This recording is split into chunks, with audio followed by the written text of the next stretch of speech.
The last person I expected to see in that kitchen doorway was the woman who had once broken my heart, but there she stood, frozen under the pale hallway light, staring at me like I was a ghost she had spent 3 years trying to forget. Her mother's kettle was whispering on the stove, rain tapped gently against the windows, and I was standing barefoot on the cold tiles at almost midnight, holding a mug of ginger tea I had made for the sick woman sleeping upstairs. For a few seconds, neither of us spoke. The house felt too small for all the memories suddenly breathing inside it. Naira's eyes moved from my face to the old sweater I was wearing, then to the medicine tray on the counter, and finally back to me. Her lips parted, but no words came out. Maybe she wanted to ask why I was there. Maybe she wanted to ask why, after everything, I was still the kind of man who showed up when someone needed help. And maybe the question that hurt the most was the one neither of us had the courage to say out loud: why had we ever let each other go? If you believe in kindness, second chances, and the kind of love that quietly waits in the background, please like, comment, share, and subscribe to Lifeline Diaries, because stories like this remind us that sometimes the heart finds its way home when we least expect it. My name is Arman Vale, and 3 years ago, I thought I had lost the only woman I would ever truly love. Naira Sullivan had been the bright part of my ordinary life, the kind of person who could turn a simple afternoon into something worth remembering. She laughed with her whole face, argued with passion, and believed every problem could be solved if people were brave enough to tell the truth. That was the painful part, because when the end came, truth was exactly what we failed to give each other. We did not break up because love disappeared. We broke up because pride stood between us like a locked door. Her career had started rising, mine had collapsed after my father's small workshop went bankrupt, and while I was drowning in shame, she thought I was pushing her away because I no longer wanted her. I thought she was leaving because I was no longer enough. By the time we realized we were both hurting, too many cruel silences had already done their damage. After Naira left the city for a design job 2 states away, I stopped visiting places we had loved together. I stopped walking past the bookstore where she once hid handwritten notes between pages for me to find. I stopped ordering cinnamon coffee because it reminded me of winter mornings with her. But I never stopped checking on her mother, Mrs. Sabine Sullivan. She lived 2 streets away from my repair shop, a warm, stubborn woman who had treated me like family even after I was no longer almost her son-in-law. At first, I only fixed a loose cabinet for her. Then I replaced a leaking tap. Then I carried grocery bags when her knees started troubling her. Over time, those small favors became a quiet routine neither of us named. She never forced Naira into our conversations, and I never asked. We both understood that some names were soft wounds. That summer, Mrs. Sabine fell badly in her garden while watering her jasmine plants. Her hip was bruised, her blood pressure kept rising, and the doctor advised rest, medicine, and someone nearby for a few nights. Her neighbor called me because she knew I still had the spare key from when I repaired the back door. I went without thinking. By then, I had learned that life does not always ask whether your heart is ready before it puts someone in your path. I cooked simple meals, changed light bulbs, organized medicine, watered the jasmine, and slept on the downstairs sofa so I could hear if she called out. During the day, sunlight filled her kitchen, and I kept myself busy enough not to feel the ache of old memories. But at night, when the house settled and the framed photos on the walls seemed to watch me, I could not ignore Naira's absence. Her childhood pictures still hung near the dining table. Her graduation photo still stood on the shelf. And in one picture, half hidden behind a vase, there we were together at a family picnic, younger, happier, unaware of how easily people can lose what they think will stay forever. Naira arrived on the 4th night.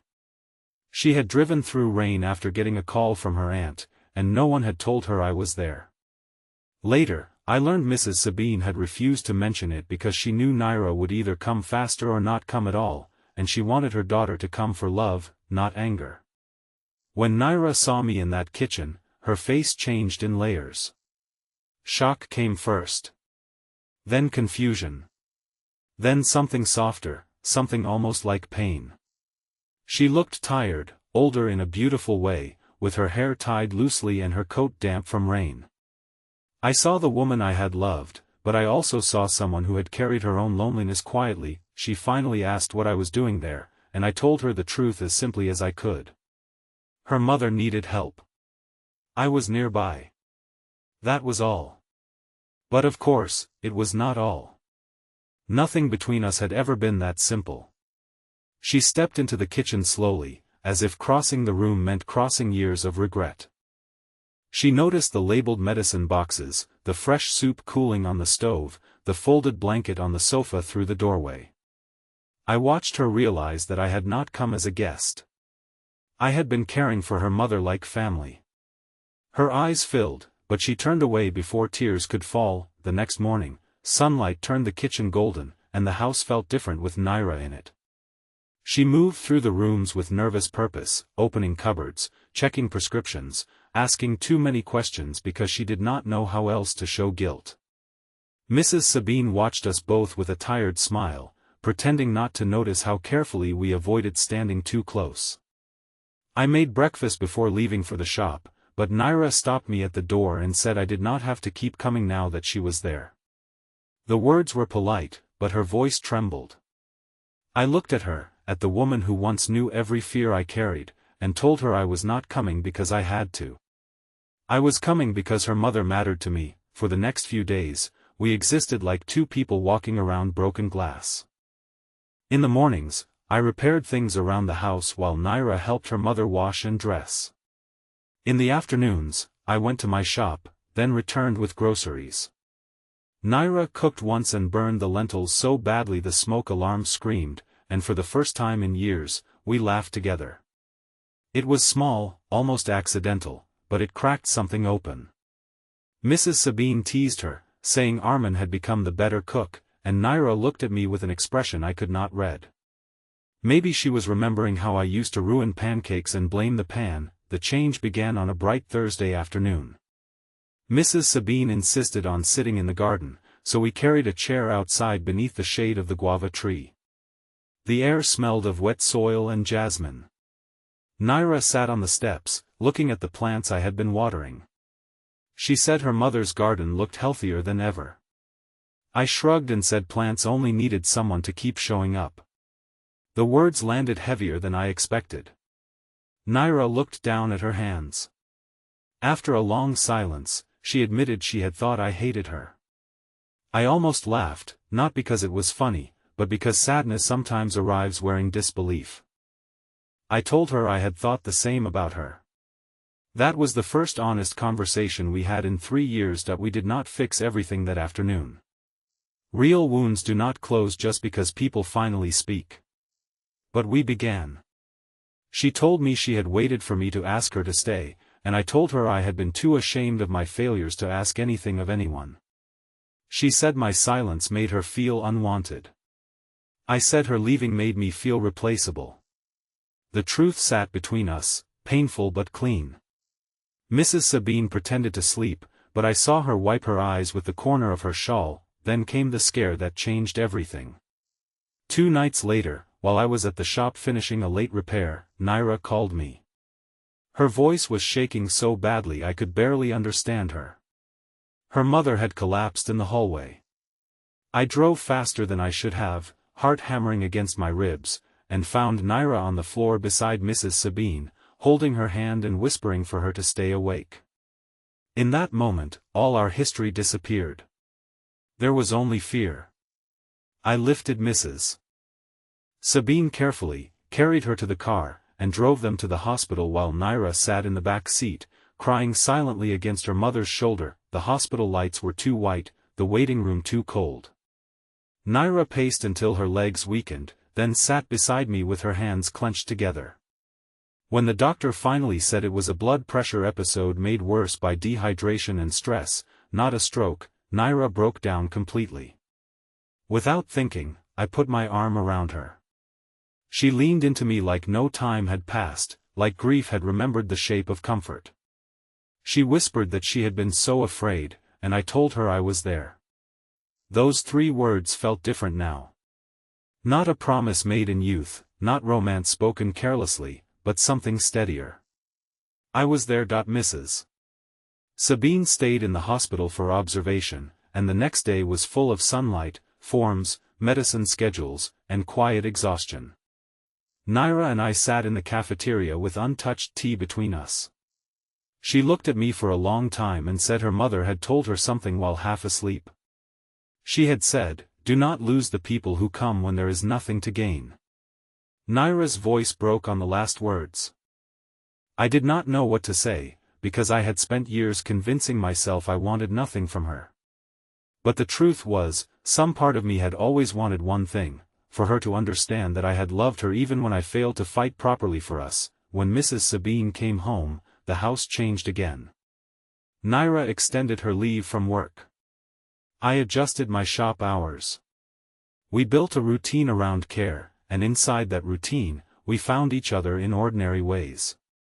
We folded laundry in the afternoon sun. We argued gently about salt in the soup.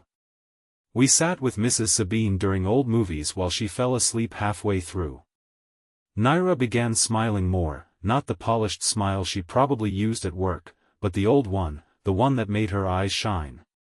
One evening, she found the hidden picnic photo behind the vase and brought it to the kitchen. She asked why I had not removed it. I said it was not my house. She shook her head and said that was not the real answer. I looked at the photo and admitted I liked knowing there had been a time when we were happy. She placed the frame back where everyone could see it. Near the end of the week, Mrs. Sabine asked us to take her to the garden at sunrise. The morning was soft and pale, with birds calling from rooftops and the jasmine opening quietly along the wall. She held Naira's hand in one of hers and mine in the other. Her voice was weak but clear as she told us that life was too short for proud hearts. She said love did not always return loudly. Sometimes it came back carrying groceries, fixing broken hinges, boiling tea at midnight, and waiting in a kitchen without asking for applause. Naira cried then, and so did I, though I tried to hide it. That afternoon, Naira and I walked to the small market together. It was the first time we had been alone outside the house since her return. The sun was warm, the streets busy, and everything felt strangely new. She stopped near the old bakery where we used to buy sweet rolls and said she had missed me more than she allowed herself to admit.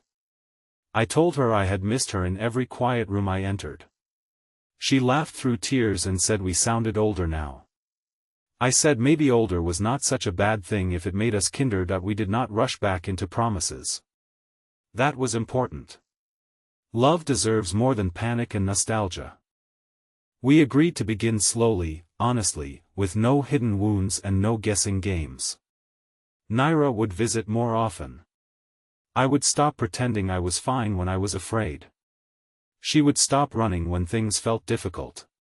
We would learn each other again, not as the people we had been, but as the people life had shaped us into. And somehow, that felt more romantic than any dramatic confession. If this story touched your heart, please like, comment, share, and subscribe to Lifeline Diaries.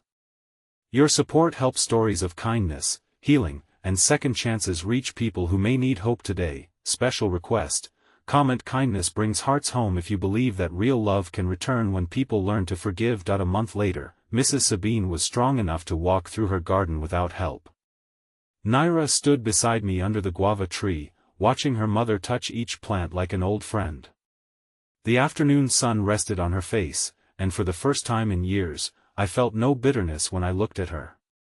Only gratitude. She slipped her hand into mine, gently, uncertainly, and I held it like something precious being trusted to me again. There was no grand music, no perfect ending tied with a ribbon, only a quiet house, a healing mother, and two people who had finally learned that love is not proven by never breaking.